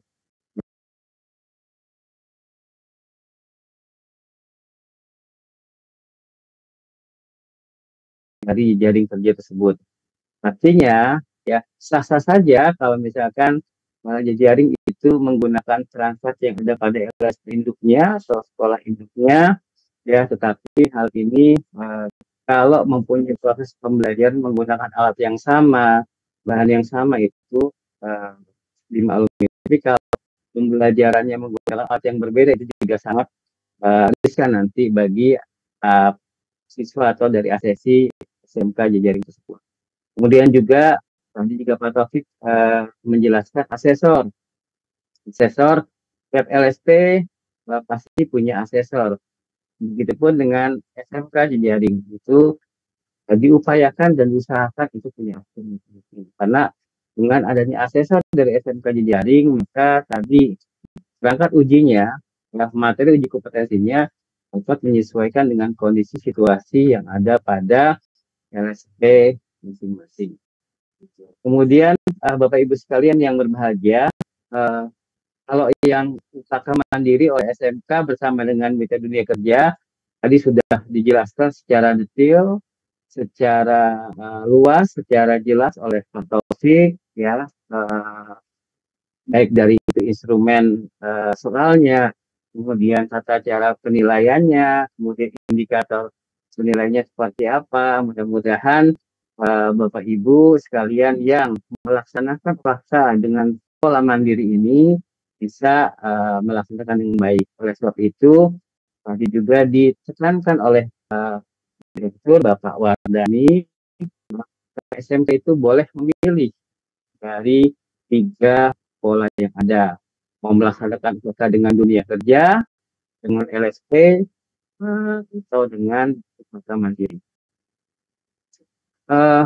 Bapak Ibu sekalian yang berbahagia, perangkat uji kompetensi, sebagaimana tadi saya telah jelaskan, bahwa ketika kita memilih perangkat uji menggunakan atau pola pelaksanaan uji kompetensi menggunakan dunia kerja, yang bekerja dengan dunia kerja, untuk sesi profesi dan LSP, maka seluruh mekanisme mulai dari perangkat, verifikasi, penilaian, ke sistem sertifikatnya itu menggunakan sistem yang diterapkan oleh dunia kerja itu sendiri. Oleh karena itu, sepertinya tidak masalah bagi SMK-SMK yang memang menggunakan atau bekerja sama dengan dunia kerja atau memilih pola yang pertama ini. Kemudian Bapak Ibu sekalian yang menggunakan dengan LSP, pola pelaksanaan sertifikasi uji kompetensi keahlian dengan menggunakan atau bekerja sama dengan LSP, saya ingin tekankan bahwa perangkat uji sekali lagi dibuat oleh asesor LSP itu. Oleh sebab itu, saya bermohon kepada seluruh ketua LSP, mohon buat perangkat uji atau materi kompetensi itu yang berseri. Jadi ada pengembangan, ada perbedaan antara soal-soal yang diberikan pada hari ini dan soal-soal yang diberikan pada hari besok. Dan sampai soalnya sama, itu akan mengundang atau berpotensi ya asesi atau siswa itu bisa mendengar atau juga mengetahui jenis soalnya. Oleh karena itu, BNSP juga telah mensyaratkan bahwa satu skema sertifikasi itu punya 2 asesor dan caranya untuk memudahkan dalam penyelenggaraan uji kompetensi itu. Kemudian juga tadi sudah saya jelaskan bahwa ketika Bapak Ibu mempunyai jaring SMK, ya, itu juga setiap jaringnya harus punya asesor karena untuk memudahkan pembuatan perangkat uji atau materi uji yang ada atau yang menyesuaikan dengan situasi dan kondisi sekolah yang sekarang ini. Nah, Bapak Ibu, mungkin Bapak Ibu sebagai ketua LSP sudah mengetahui bahwa Direktorat Jenderal Pendidikan Vokasi melalui Direktorat Penyelarasan dan Pemisahan Dunia Usaha dan Industri itu telah meluncurkan kemarin itu sekitar 130-an lebih skema okupasi yang ada. Banyak juga teman-teman dari LSP P1 yang bertanya kepada saya, apakah skema itu bisa digunakan, skema okupasi itu digunakan. Ketika sudah diluncurkan, itu sudah bisa digunakan. Tetapi yang perlu diingat, kita sebagai LSP P1 tidak bisa menggunakan secara langsung. Artinya, perlu ada mekanisme untuk bisa terlisensinya skema tersebut. Artinya kita harus mengusulkan kepada BNSP untuk apakah itu penyusunan ruang lingkup atau penambahan ruang lingkup. Oleh karena itu, kita masih menunggu surat edaran dari BNSP tentang hal ini. Tapi secara umum, skema-skema okupasi itu sudah bisa kita download, kita bisa pelajari. Jangan lupa ya, ketika kita akan mengusulkan skema itu sebagai skema LSP kita, maka yang harus diketahui adalah pertama adalah tidak asesornya. Karena tadi dikatakan satu skema itu harus minimal punya 2 asesor. Kemudian sudah belum perangkatnya dibuat, perangkat materi edukasi. Ketika kita akan mengusulkan penambahan ruang lingkup atau penyesuaian ruang lingkup, yaitu harus menyiapkan materi uji kompetensi, terutama untuk penambahan ruang lingkup atau perubahan ruang lingkup. Ya, kemudian yang ketiga, apakah perangkatnya ada atau tidak? Perangkatnya, peralatannya maksudnya, peralatan salah satu sudah tidak. Karena salah satu syarat ya asesi itu atau siswa itu diuji adalah sudah dilaksanakan pelatihan dulu atau pendidikan dulu, sudah diajarkan dulu, baru siswa itu bisa diuji. Hal ini kan tertuang dalam APL 02, asesmen mandiri. Artinya ketika siswa itu akan diuji harus sudah mengisi PL 02, sehingga dia menyatakan dia kompeten, kemudian bisa dikumpulkan bukti-bukti yang menyatakan dia kompeten. Karena itu sekali lagi kepada Bapak Ibu Ketua LSP melalui kegiatan hari ini, saya ingin tekankan yang pertama, ketika Bapak Ibu sudah mendapatkan skema, tolong dilihat skemanya yang mana yang mau diambil, ya bisa semua skema proporsi diambil atau dipilih saja, itu sesuai dengan kondisi situasi yang ada di sekolah atau di LSP masing-masing. Ya, terkait masalah asesor, terkait masalah salah prasarana, terkait masalah materi kompetensinya. Karena ketika kita mengusulkan skema itu lisensi, maka harus ada beberapa hal yang harus disiapkan. Jadi saya bilang pertama ada materi kompetensi, ada peralatannya, TUK-nya, panduan mutu juga berubah di clause pertama tentang ruang lingkup itu pasti memunculkan skema operasi yang baru. Dan karena itu persiapkan secara penuh, secara sempurna untuk bagi Bapak Ibu Ketua LSP atau pengurus LSP yang akan menggunakan skema operasi. Bagaimana Pak dengan skema yang lama atau masih berlaku? Selama belum ada edaran dari BNSP untuk mencabut skema tersebut, insya Allah mungkin. Tapi saya tekankan dan saya sarankan sekali lagi kepada Bapak Ibu, ketika SKKN-nya sudah dicabut, maka saya sarankan baiknya kita menuju kepada SKKN yang baru, nantinya skema yang baru, skema okupasi, agar nanti ketika sewaktu-waktu dicabut oleh BNSP kita sudah punya cadangan seperti itu. Kemudian Bapak Ibu yang berbahagia, untuk perangkat UKT mandiri tadi sudah dijelaskan oleh Pak Taufik, ya, disusun oleh pemerintah pusat, kemudian bisa dikembangkan oleh guru yang ada atau penguji yang ada di sekolah masing-masing untuk meningkatkan level. Jadi tidak serta-merta apa yang diberikan oleh pemerintah itu kemudian kita bisa kita kembangkan sesuai dengan kondisi situasi yang ada pada sekolah tersebut dan kesesuaian dengan kebutuhan dunia kerjanya. Baik Bapak Ibu sekalian, sosialisasi tadi sudah dijelaskan juga bahwa jadwal SMK melalui pendidikan provinsi, kabupaten atau kota dapat melaksanakan sosialisasi pada SMK secara langsung atau via web juga. Kemudian mekanisme pelaksanaan UPLAKA tadi juga sudah dijelaskan bahwa seluruh ketika kita memilih pola pelaksanaan dengan dunia kerja, maka seluruh sistemnya mengikuti sistem yang ada di dunia kerja atau di asosiasi tersebut.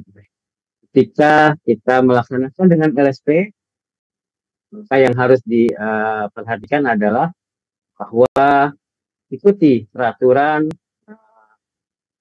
BNSP yang sudah ditetapkan, kemudian kita menggunakan atau mempunyai SMK jejaring, lihat lagi peraturan nomor 1 tahun 2017.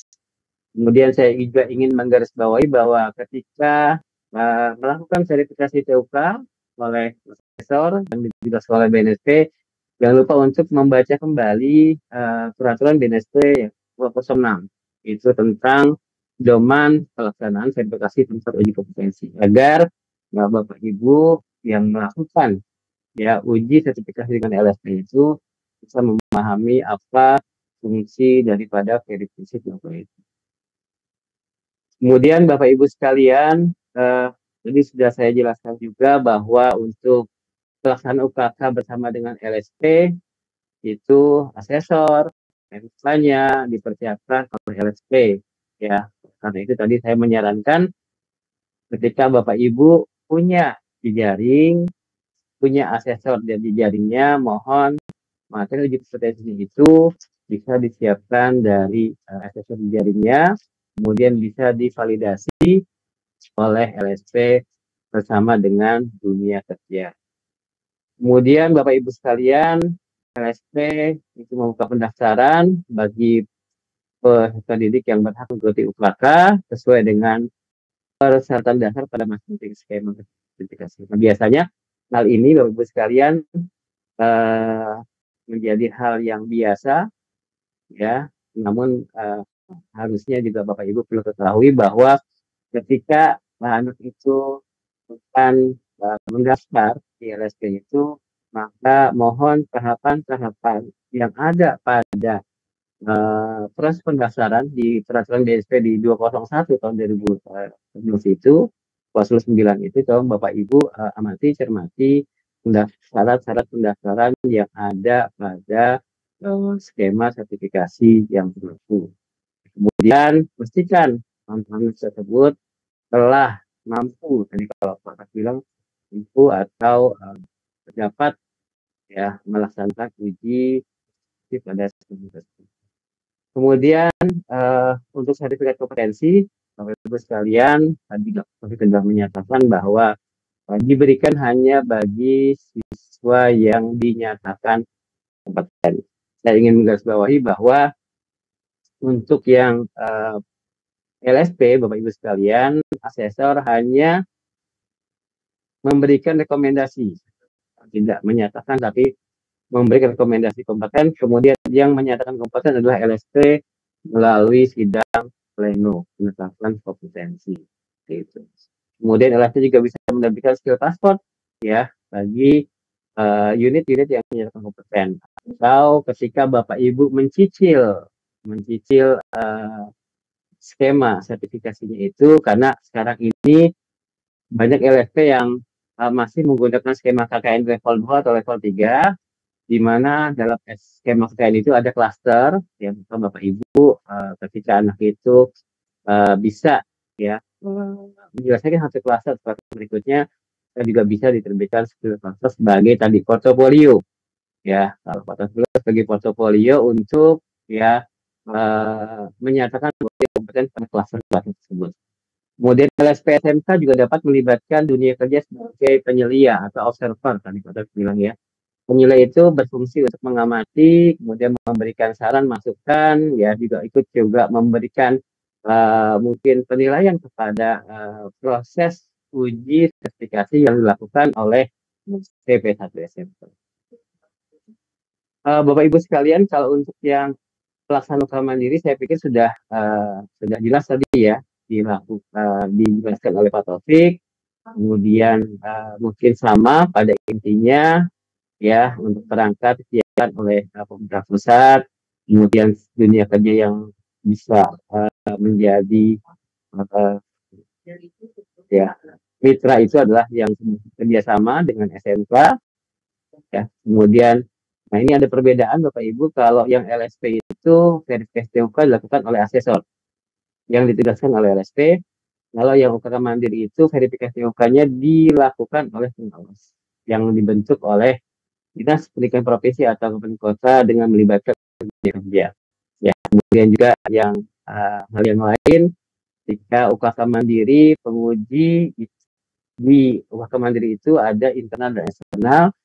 Tadi juga Pak Taufik sudah menjelaskan syaratnya seperti apa, kemudian peserta didik atau siswa itu dapat memilih kompetensi atau paket soal ya sesuai dengan kemampuan dirinya masing-masing.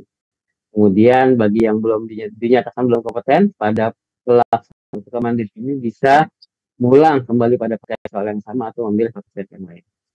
Kemudian sama Bapak Ibu untuk sertifikat kompetensi diterbitkan oleh Satuan Pendidikan bersama dengan Mitra Dunia Kerja. Kemudian pelaporan lanjut tadi sama bisa menjadi masukan ya bagi sekolah untuk perhitungan berapa ijazah. Nah, ini sudah tadi dijelaskan oleh Sufik. Bapak Ibu untuk penggandaan naskah UKK juga tadi di SMK menjadikan instrumen UKK mandiri beserta perangkat uji lainnya berupa software. Nanti mungkin ada lamanya Bapak Ibu ya, ada linknya yang mungkin nanti bisa dilihat sehingga Bapak Ibu bisa mengunduh ya, perangkat uji dan sebagainya untuk diberikan kepada Bapak Ibu guru untuk dipelajari kemudian bisa dikembangkan apabila perangkat soal itu dirasa standar bisa dikembangkan lebih. Kemudian jadwal sama Bapak Ibu dengan tadi yang dijelaskan oleh Pak Taufik, ya saya tidak perlu mengulangi hal ini lagi.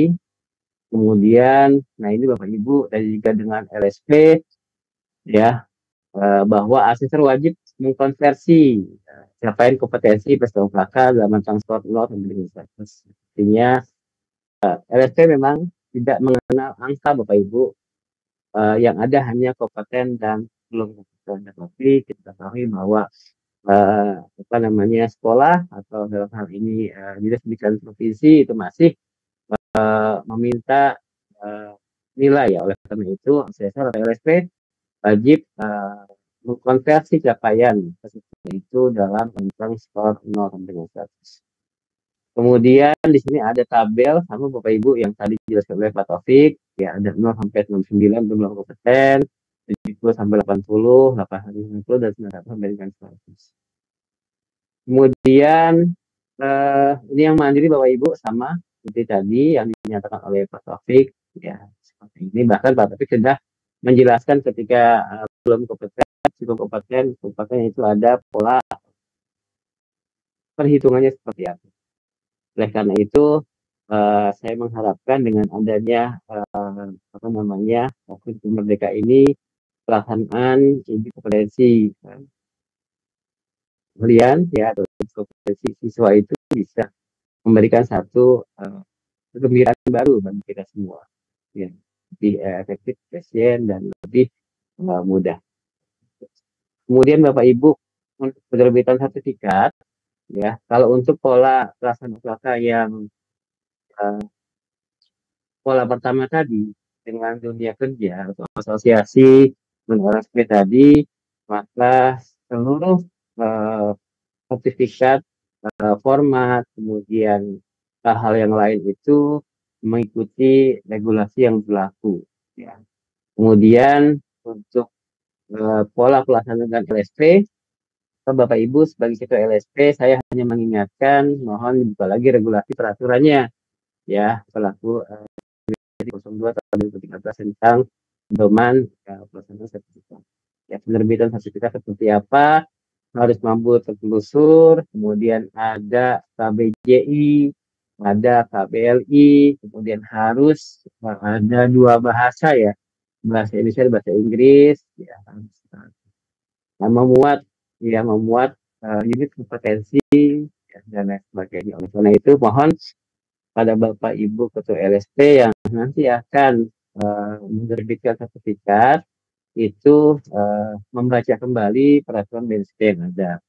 Kemudian Bapak Ibu yang ingin mengajukan belangko BNSP, sebenarnya untuk belangko sertifikat BNSP cukup cepat ketika Bapak Ibu sudah memenuhi syarat dan aturan yang ada, ya seperti ada berita acara, kemudian ada SK penetapan hasil uji kompetensi, kemudian ada form Excel itu ya yang ada nama, ada nama NIK dari ASESI dan lain sebagainya. Oleh karena itu pastikan ketika Bapak Ibu ingin menerbitkan atau memohon belangko kepada BNSP, persyaratan tersebut itu semuanya terpenuhi. Jadi insya Allah ketika itu terpenuhi maka sertifikat akan cepat diberikan oleh BNSP.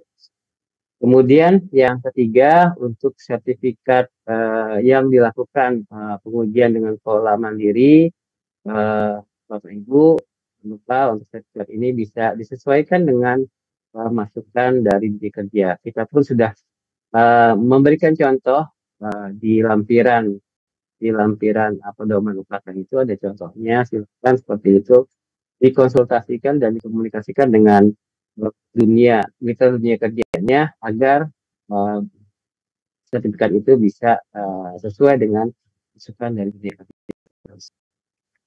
Kemudian bentuk sertifikasi, Bapak Ibu, sertifikasi kompetensi untuk skema kualifikasi nasional atau okupasi diterbitkan dengan logo Garuda Pancasila. Kenapa di sini dengan okupasi? Karena tadi pemerintah dalam ini Dirjen Pendidikan Vokasi telah mengeluarkan skema vokasi yang mudah-mudahan pendidikan berlaku sampai tahun 2024. Mudah-mudahan LSP, LSPP 1 SMK yang ingin menambah skema okupasi baru juga bisa terfasilitasi di situ. Jadi kalau dengan LSP ya sertifikat kompetensi untuk skema kualifikasi KKN level 2 atau level 3 atau dengan okupasi itu bisa diterbitkan dengan logo burung Garuda. Kemudian yang kedua adalah sertifikat berlogo dunia kerja atau asosiasi profesi non-LSP. Jadi ketika ini pilihan yang pertama tadi, ketika pola atau moda telah merupakannya dilakukan kerjasama dengan dunia kerja, maka sertifikatnya full semuanya dari dunia kerja atau asosiasi profesi non-LSP. Kemudian yang ketiga adalah sertifikat berlogo Butut Wuri Handayani. Ini yang dilaksanakan dengan menggunakan UKM mandiri. Pada dasarnya tadi seperti apa yang Pak Taufik bilang bahwa seluruh sertifikat harus mudah terproses. Dan juga jangan lupa bagi Bapak Ibu yang LSPP 1, sertifikat kita ini berlaku selama 3 tahun. Jadi semua dokumen, semua bukti bagi asesi itu mohon disimpan.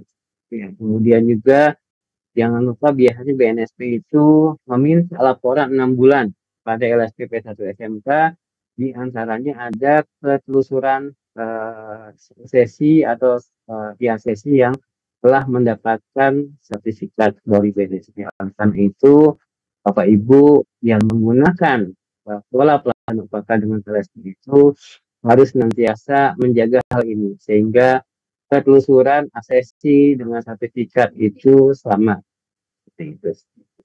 Kemudian Bapak Ibu sertifikat diberikan pada asesi yang dinyatakan kompeten, bisa dibahas. Kemudian bagi peserta UPK yang melalui pelaksanaannya melalui LSP yang terlisensi oleh BNSP, maka pemberian sertifikat dilakukan oleh LSP. Jadi LSP yang memberikan sertifikat, karena BNSP itu hanya memberikan belangko sertifikat, kemudian dicetak oleh LSP. Oleh karena itu saya bilang, pencetakan sertifikat ini harus mengacu kepada peraturan BNSP yang berlaku.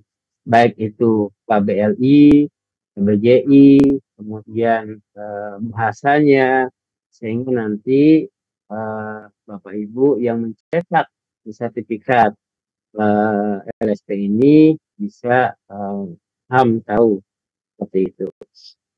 Kemudian yang ketiga, Bapak Ibu sekalian yang berbahagia, sertifikat pelaksanaan mandiri ditantangkan oleh pihak yang berwenang dari Satuan Pendidikan dan Dunia Kerja. Ya, artinya ini kolaborasi dari Satuan Pendidikan Sekolah dengan mitra didik kerjanya. Kemudian sertifikat kompetensi yang diterbitkan harus memenuhi kaedah mampu telusur.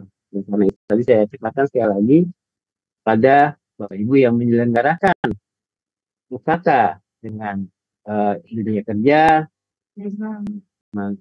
pola mandiri, atau dengan LSP, atau dengan LSP, maka ya harus memenuhi kaedah ini. Untuk itu sertifikat yang dikeluarkan oleh LSP biasanya itu berlaku selama 3 tahun dan LSP harus menyimpan dokumen-dokumen itu selama 3 tahun. Selama ketika asesi itu belum expired sertifikatnya, maka menjadi tanggungan LSP. Kemudian pemantauan sama Bapak Ibu sektor SMK, Pemda bisa melaksanakan pemantauan dan seperti pelaksanaan pemantauan itu dapat melibatkan unsur dunia kerja, perguruan tinggi atau institusi lainnya sesuai dengan kebutuhan. Kemudian DPSMK dan pemerintah daerah melakukan evaluasi dan menetapkan program lanjut pelaksanaan UKK SMK berdasarkan hasil pemantauan atau supervisi yang pembiayaan sama Bapak Ibu dari BOS, dari aspek-aspek yang lain yang bisa memberikan kontribusi ya pada satuan pendidikan untuk dapat dilaksanakan pelaksanaan. Ya, demikianlah yang bisa saya sampaikan Bapak Ibu sekalian. Mudah-mudahan ada manfaatnya dan bisa menjadi sharing bagi kita semua Bapak Ibu. Mohon maaf apabila ada kesalahan, ada penyampaian hal-hal yang kurang atau hilaf dan salah. Selebihnya saya akhiri. Wabillahi taufiq wal hidayah. Assalamualaikum warahmatullahi wabarakatuh. Saya kembalikan kepada Pak Robi. Waalaikumsalam warahmatullahi wabarakatuh. Terima kasih kepada Bapak Ade dan Bapak Taufik yang telah menyampaikan materi. Baik, Bapak dan Ibu hadirin sekalian, tibalah kita di sesi tanya jawab. Sudah masuk beberapa pertanyaan, banyak sebenarnya, tapi mungkin mohon maaf tidak bisa dibacakan semua. Kita akan coba membacakan saja yang memang sudah kita kurasi. Mungkin yang pertama untuk Bapak Taufik Damarjati dari Bapak Untung Sabto Aji, apakah tujuan atau hubungan dari pelaksanaan UKK atau USK SMK program 3 tahun pada semester 5 dan pelaksanaan PKL pada semester 6? Kemudian pertanyaan selanjutnya mungkin ditampung dulu. Bagaimana solusi bagi sekolah yang memiliki asesor yang terbatas? Apakah guru yang belum mempunyai sertifikasi kompetensi tidak bisa menguji? Itu dari Pak Tukirin di Jogja. Silakan mungkin Pak Taufik, 2 pertanyaan dulu. Ya, baik. Terima kasih Pak Robi ya. Di pertanyaan yang pertama berkaitan dengan hubungan antara PKL dengan uji kompetensi. Nah, sebetulnya PKL ini bisa memiliki fungsi ganda ya. Artinya ketika misalnya pelaksanaan PKL itu relevan dengan pelaksanaan uji kompetensi, sebetulnya bukti-bukti yang didapatkan dalam pelaksanaan PKL sepanjang bukti-bukti tersebut memenuhi kaidah tadi ya, valid, kemudian juga asli, kemudian juga terbaru dan juga memadai, ini sebetulnya bisa dijadikan bukti yang diajukan dalam pelaksanaan uji kompetensi. Ini juga barangkali bisa menjadi salah satu keunggulan sekiranya memang pelaksanaan PKL dilakukan sebelum pelaksanaan UKK. Seperti itu. Tentu tadi dengan catatan ya, memenuhi kaidah kualitas dan juga relevan dengan uji kompetensinya. Artinya kalau misalnya PKL-nya itu hanya bikin kopi gitu, kemudian juga fotokopi, ya, dan itu tidak ada kaitannya dengan uji kompetensi gitu ya, tentu ini tidak bisa relevan seperti itu.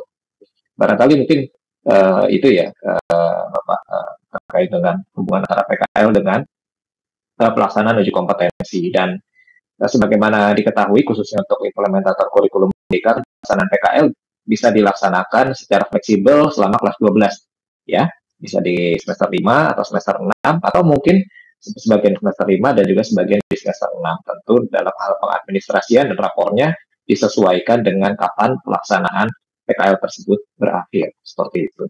Nah, kemudian yang kedua berkaitan dengan sertifikat sertifikat asesor ya. Sebetulnya Bapak Ibu di dalam instrumen verifikasi itu sudah cukup jelas gitu ya kriteria asesor yang dibutuhkan dalam pelaksanaan uji kompetensi. Ya, di situ sebetulnya tidak dipersyaratkan gitu ya, tidak dipersyaratkan secara mutlak gitu ya, secara mutlak berkaitan dengan sertifikat asesor seperti itu.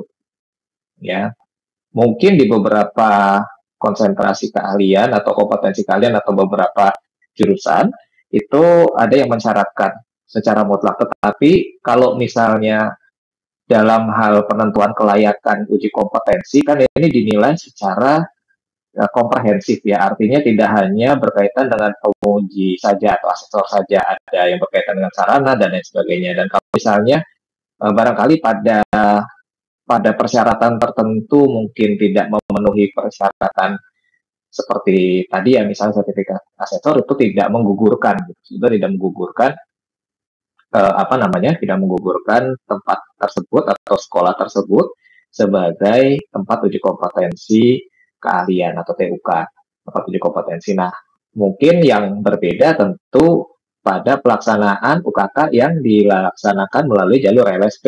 Ya, kalau LSP atau jalur BNSP itu tentu asesornya harus memiliki sertifikat sebagai asesor, harusnya sertifikasi asesor seperti itu. Ya, itu kembali kepada regulasi. Begitu juga dengan yang dilaksanakan oleh industri. Misalnya kayak tadi sertifikat Cisco, barangkali mungkin saya sebut-sebut merek-merek yang misalnya sertifikat Google atau misalnya Amazon Web Service atau mungkin Microsoft gitu ya. Itu tentu persyaratan asesornya ditentukan oleh industri yang menyelenggarakan uji kompetensi tersebut. Barangkali mungkin itu sedikit aja. Terima kasih.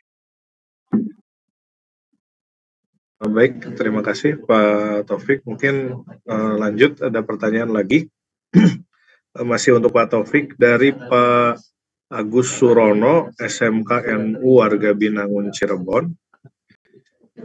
Sekolah kami baru 2 tahun menerapkan IKM. Apakah UKK harus kurikulum merdeka atau masih K13? Mengingat kelas 12 adalah sesi terakhir dari kurikulum 13 di sekolah kami. Nah itu. Bagaimana mungkin? Silahkan Pak Taufik.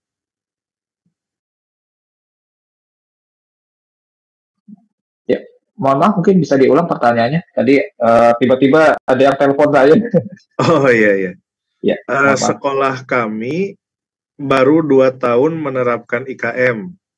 Nah, apakah UKK itu harus kurikulum merdeka atau masih K13, mengingat kelas 12 adalah sesi terakhir dari kurikulum 13 di sekolah kami. Nah, itu dulu. Ya, baik, terima kasih. Ya, tentu kalau kita bicara mengenai uji kompetensi kalian, ini memang sifatnya universal ya. Dan prinsip-prinsip asesmen yang diterapkan pada uji kompetensi kalian pun sebetulnya juga prinsip universal dari asesmen seperti itu. Nah, mengenai apakah pelaksanaan uji kompetensinya ini mengikuti K13 atau kurikulum merdeka, tentu ya disesuaikan dengan kurikulum yang dipelajari oleh peserta didik. Kalau peserta didiknya di kelas 12 masih menerapkan kurikulum 2013, tentu ya 2013. Seperti itu. Dan dari Direktorat SMK sudah mempersiapkan, gitu ya, mempersiapkan soal-soal yang atau pemaketan soal yang relevan dengan kurikulum yang diimplementasikan oleh sekolah. Jadi kalau misalnya di kurikulum 2013 itu ada seperti apa, kemudian yang di kurikulum mereka seperti apa. Sebagai contoh misalnya multimedia, di kurikulum merdeka kan tidak ada, gitu ya. Tentu soal multimedia ini sudah disiapkan, gitu ya, oleh Direktorat SMK untuk mengakomodasi sekolah-sekolah yang masih menerapkan misalnya kurikulum 2013 dengan jurusan multimedia dan lain sebagainya. Seperti itu sih, Pak Robi, terima kasih. Oke, baik. Untuk pertanyaan selanjutnya, untuk Bapak Ade Hermawan Zulkarnain. Sebentar. Baik, dari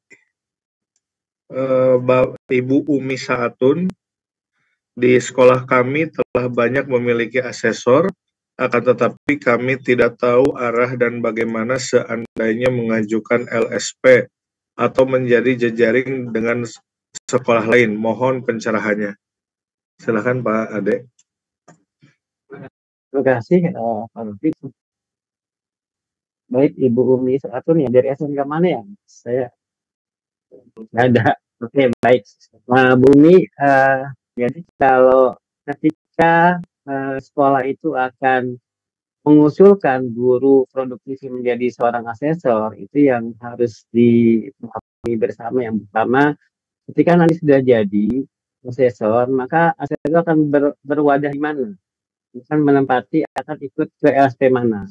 LSP yang menjalankan pelatihan asesor itu harus bisa menjamin Bapak Ibu bahwa ketika ada SMK lain yang mengikuti pelatihan asesor di tempatnya, itu yang pertama harus bisa ada wadah nanti. Kalau tidak salah, ada syarat di pedoman atau di juknis pelaksanaan pelatihan asesor kompetensi dan RCC itu, diantaranya guru yang akan diusulkan menjadi asesor itu harus punya surat rekomendasi dari LSP. Oleh karena itu, sudah dipersiapkan ketika kita akan mengirim seorang guru menjadi asesor, nanti dia akan bernaung di mana LSP-nya. Tidak bisa kalau dia menjadi asesor yang tidak punya rumah, tidak punya naungan. Oleh karena itu, Bapak Ibu yang LSP ya yang akan mengadakan pelatihan asesor ya itu juga harus melihat kembali juknis pelaksanaan asesor tersebut, yang sampai kita membuka kemudian asesornya tidak kita gunakan sebagai penguji. Dan yang kedua, ketika Ibu ingin menjadi jejaring LSP, yang pertama harus dipastikan pertama adalah mempunyai kompetensi atau konsentrasi keahlian yang sama dengan LSP induknya. Skemanya sama. Jadi tidak bisa ketika di sekolah itu tidak mempunyai skema desain komunikasi visual, kemudian kita sekolah yang punya punya asesor DKV berinduk kepada LSP yang tidak punya skema sertifikasi LSP. Jadi harus ada kesesuaian antara skema sertifikasi yang dimiliki oleh LSP itu dengan kompetensi konsentrasi kalian yang ada pada sekolah itu. Kemudian ketika Ibu ingin menjadi LSP, maka ada syaratnya yang harus dipenuhi. Di antaranya ada asesor, kemudian ada personil LSP-nya, dan itu nanti mungkin bisa dikomunikasikan. Kalau Ibu di wilayah Jawa, saya berpikir teman-teman di Jawa Barat, di Jawa Tengah, di Jawa Timur sudah banyak sekali teman-teman yang sudah cukup kredibel dan kompeten untuk bisa membantu Ibu dalam rangka mendirikan LSP. Itu saya kira itu. Terima kasih. Baik, untuk pertanyaan selanjutnya masih untuk Pak Ade. Dari Ibu Firusia Yulistiana, bagaimana bentuk sertifikat untuk asesi yang uji kom LSP-nya hanya lulus beberapa klaster atau tidak lulus secara keseluruhan klaster? Kemudian satu pertanyaan lagi dari Bapak Mahyar, khusus jurusan Tata Boga terjadi perubahan skema, bagaimana dengan MUK yang akan diujikan pada tahun ini? Ya, untuk Ibu Firly tadi ya Pak, jadi asesi yang tidak lulus atau belum kompeten dalam pelaksanaan uji dengan LSP, sesuatu yang perlu digarisbawahi Ibu Bapak sebagai pengurus LSP atau yang Bapak Ibu guru, perlu dicermati bahwa selama asesi atau siswa itu masih aktif menjadi siswa SMK, maka dia punya hak untuk diuji ulang. Hanya mekanisme pengujiannya seperti apa, kadang juga disebutkan di panduan sampai dengan pengumuman kelulusan. Yang artinya ketika anak itu diujikan kemudian belum kompeten, kemudian diujikan belum kompeten, dia masih punya hak untuk mendapatkan pengujian kembali sampai pengumuman kelulusan. Kemudian kalau masih belum lulus juga atau masih belum kompeten juga, maka biasanya kami di LSP itu menerbitkan namanya skill passport. Ya, skill passport atau nanti surat pernyataan dari sekolah bahwa dia telah melaksanakan atau mengikuti UKK dengan hasil skill passport seperti ini. Untuk skill passport itu tidak ada aturan ya, banyak sekali mungkin kalau ibu sudah LSP, nanti juga kalau memang ibu berkenan juga saya bisa turunkan contoh skill Papua itu seperti apa gitu. Kemudian satu lagi yang dari Bapak siapa Mas? Sama ya. Untuk kata boga ya, kata boga Bapak Ibu memang ada perubahan ya, ada perubahan. Sekarang pun ada okupasinya Bapak Ibu, kata boga itu yang baru, yang jelas ketika Ibu Bapak ingin menguji dengan skema tersebut, yang perlu dipastikan adalah materi uji kompetensinya. Materi uji kompetensi itu harus sesuai dengan apa yang akan diujikan. Jadi jangan sampai nanti Bapak Ibu ketika membuat atau menyusun MUK-nya itu ada skema KKNI atau semoga atau okupasi itu harus menyesuaikan dengan skema atau KKNI baru. Jadi kalau Bapak yang punya lama berarti harus sudah diperbarui kembali.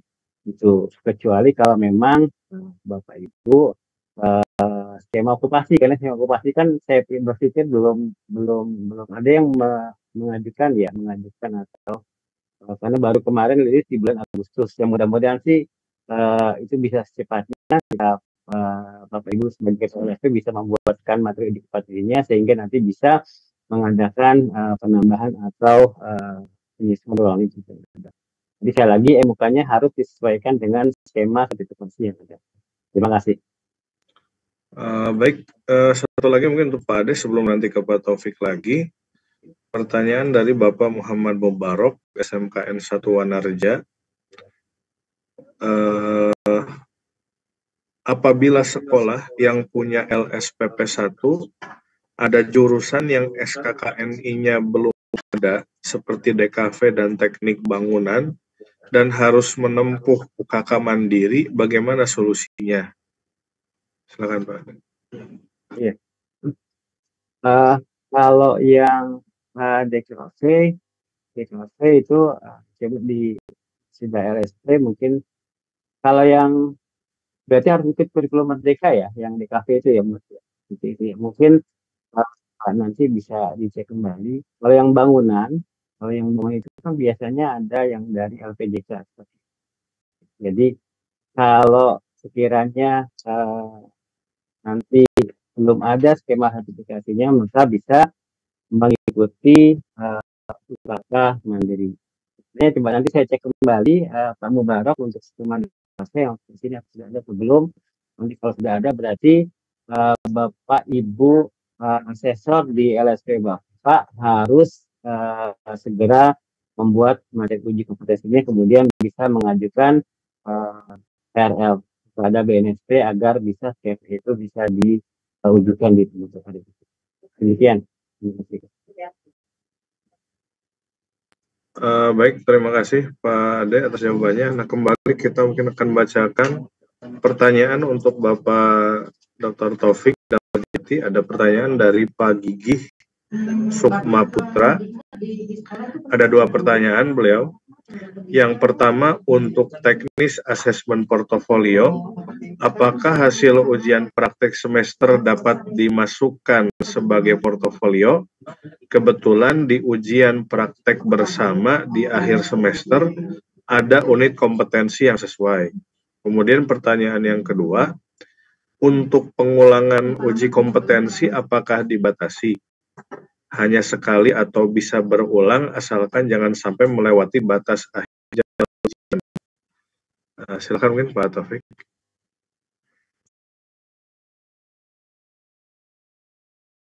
Ya, baik. Terima kasih Pak Robi. Terima kasih ini Pak Gigih ya pertanyaannya. Pertama, portofolio ya. Tentu portofolio ini didapatkan peserta didik dari pengalaman kerja. Ya, pengalaman kerja ini bisa pengalaman kerja di tempat kerja yang real dan juga pengalaman kerja di tempat kerja yang sifatnya simulasi. Ya, kalau kita bicara misalnya di industri, ya pada saat PKL, kemudian di factory itu bisa dikatakan sebagai tempat kerja yang real. Sedangkan kalau misalnya seperti di bengkel atau misalnya di workshop atau mungkin di sanggar gitu ya, saat praktik dan menghasilkan sesuatu gitu ya, atau mungkin menunjukkan sesuatu atau berkinerja, itu bisa dikatakan sebagai tempat kerja simulasi. Dan itu tentu bisa dijadikan bagian dari portofolio, gitu ya, bisa dijadikan bagian dari portofolio sepanjang bukti-buktinya itu memenuhi kaidah bukti yang berkualitas atau quality evidence tadi, ya, yaitu VATM, gitu ya, valid, kemudian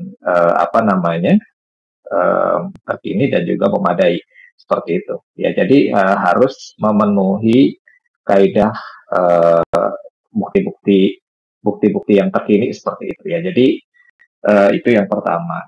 Bisa ya kalau misalnya memang tadi ujian semesternya, kalau praktik itu ada kaitannya dengan uji kompetensi. Dan itu sebetulnya mohon maaf yang kami dorong sebetulnya gitu ya, ketika misalnya soal uji kompetensi itu sebetulnya dari tahun ke tahun hampir tidak berubah polanya.